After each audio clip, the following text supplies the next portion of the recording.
Hello everybody, welcome to my channel Life is Chess. In today's example, we shall see a very instructive game by the second world champion Emanuel Lasker. This example is taken from a tournament in Russia in the year 1914. When this game was played, he was trailing his opponent Capablanca by a margin of 1 point. So this was a very important game in the tournament. Lasker had to win this game if he had to catch up with the leader of the tournament. His opponent was Jose Raul Capablanca from Cuba, who went on to defeat Lasker 7 years after this game was played and become the third world chess champion. So let's see the game. Lasker white, Capablanca. Opening was Ruy Lopez, or the Spanish opening. Black played the move a6, which is the most common move here, and white took bishop takes c6. This is called the exchange variation. Black takes dc6. White played the move d4. Notice the move knight takes e5 is not a good move, as black can take back the pawn by playing queen d4, attacking both e5 and e4 simultaneously. After winning back the pawn, black will have a very good game. White played the move d4. After ed, queen d4, knight d4. Queens are off the board, and effectively white has been successful in creating an imbalance in the position. Well, if we look at the position carefully, we will notice that black has a doubled pawn on the c file. A doubled pawn is a weakness because they lose mobility, but at the same time, this doubled pawn open an extra file for black. Here, black has the d file, which of course white also has, but black has an additional half open e file. White does not have any corresponding file for that. Furthermore, black also has two bishops, especially the c8 bishop, which white does not have. So black has two bishops, white has one bishop and one knight. So there is a slight imbalance in the position.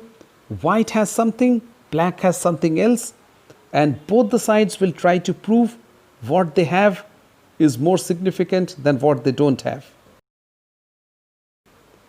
So let's continue with the game. Black played bishop d6, white played knight c3, black played knight e7. Here it is worth noting that knight f6 is possible. It's an alternate way of development, but that leaves the bishop and the knight little vulnerable to e5, to threat of e5 in future.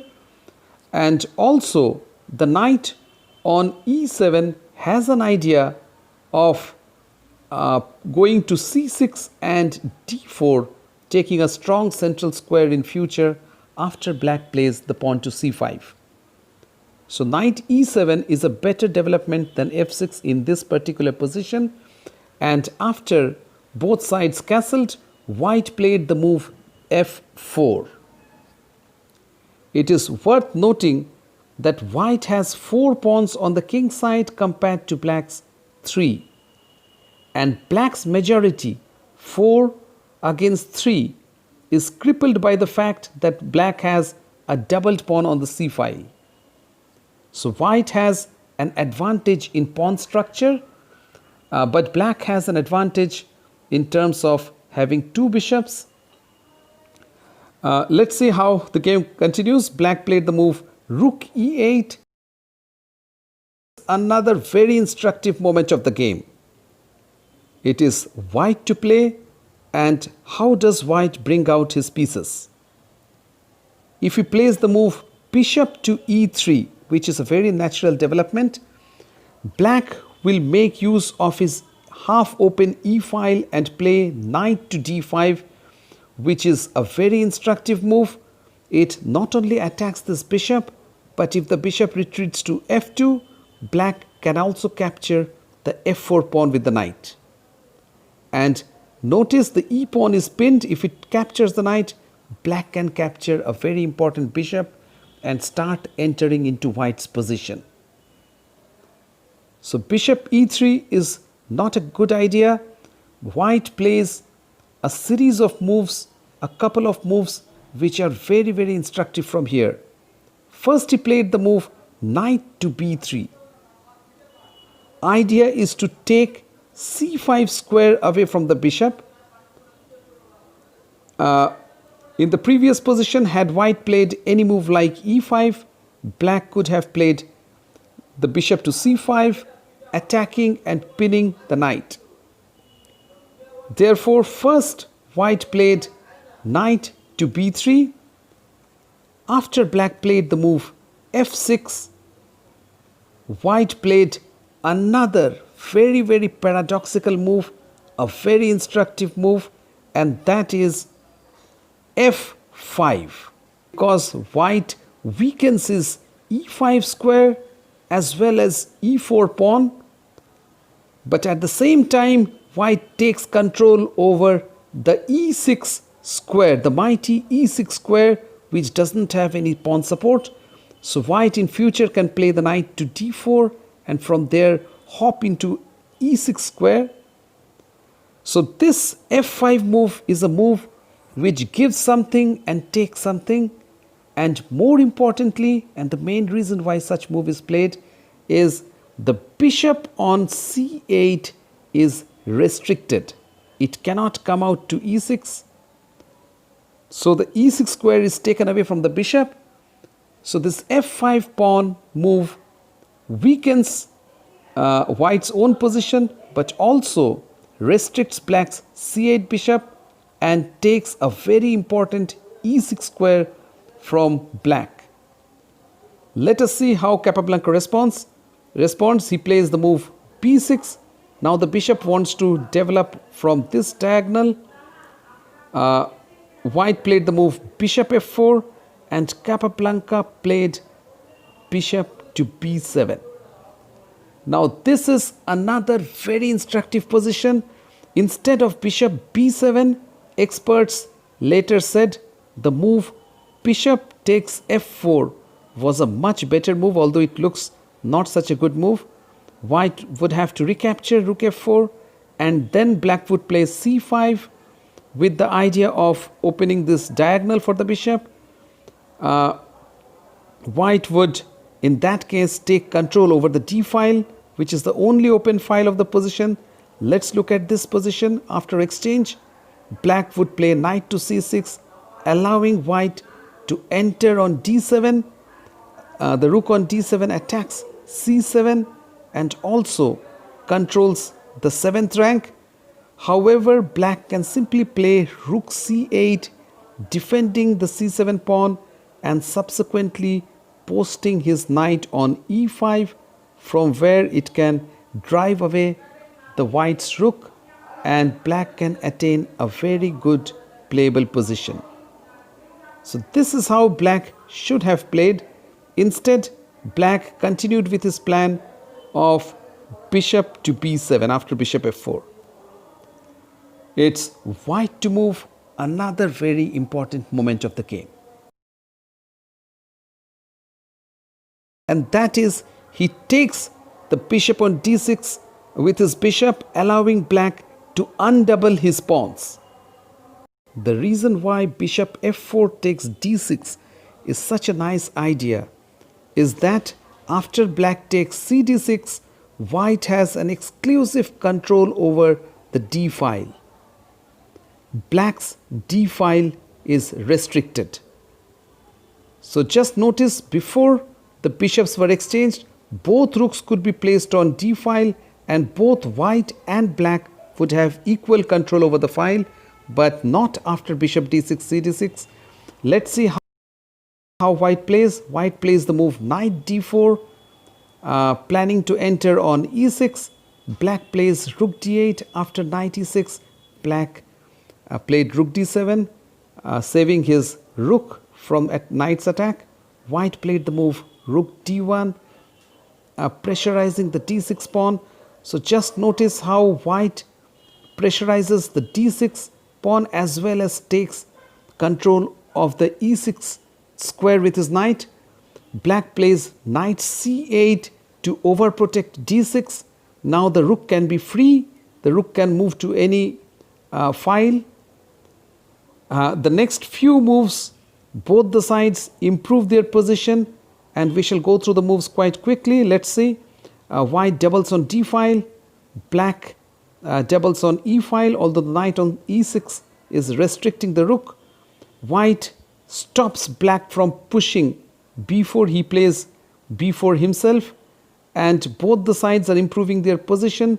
We shall see after a few moves what white is aiming exactly. White is improving his position to the maximum before he threatens. Now white is threatening to play g5 and activate the rooks on the g line. Notice the knight on e6 has paralyzed black completely. It cannot be challenged by black's pieces. Neither the knight on c8 nor the bishop on a8 are in a position to challenge or exchange the knight on e6. So black plays the move g6. Black very cunningly activates his rook on the g file, and he discourages white from breaking by g5. White plays rook g3, and suddenly black plays g5 himself, stopping white from pushing the pawn. White goes back and knight b6. In the next few moves, we shall see white prepare for a deadly break. So let's see what white prepares for. White takes h file. He moves his king to g3, and he takes complete control over the h file. Black plays the move bishop b7. Black doesn't have any active move. Sacrificed his pawn by playing e4 to e5. The idea behind the sacrifice is to vacate the square e4 for his knight, from where it can control the very important squares d6 and f6. So black captured de5 and white played knight e4. The threat of knight takes f6 and the harmony of white's pieces are evident. Now we see why white moved his king from f3. Had the king been on f3, black could have counter-sacrificed and activated his bishop. So white had made all the preparatory moves for this deadly breakthrough. Over here, black almost meekly surrendered. He centralized his knight, and white played knight to c5, attacking the rook and the bishop. If the rook moves anywhere, for instance, if the rook moves to c7, white can simply capture the bishop, and after white recaptures, white will deliver a deadly fork and win the rook. Therefore, black doesn't have any satisfactory reply. He had to give his exchange by playing bishop c8. White captured the rook. He is an exchange up for a pawn, and now he strengthened his position. He first took control over the 7th rank, then he took control over the file. So both the rooks are deadly. Black's king on e8 is vulnerable, and of course the real hero of the game is the knight, which threatens to enter into black's position via d6, c5 as well as f6. In this position, black played king d8, white played check, black played bishop c8, and finally c5. White has a host of threats, including knight e6 check, knight b7 check, rook d7 check. All the moves threaten mate in 2. In this horrible position, Capablanca decided to give up and resign. From today's game, we learned how to create dynamic imbalances in the position, how to restrict opponent's pieces, and how to penetrate into opponent's position by creating outposts for the knight. I hoped you liked today's lessons. Keep watching Life is Chess.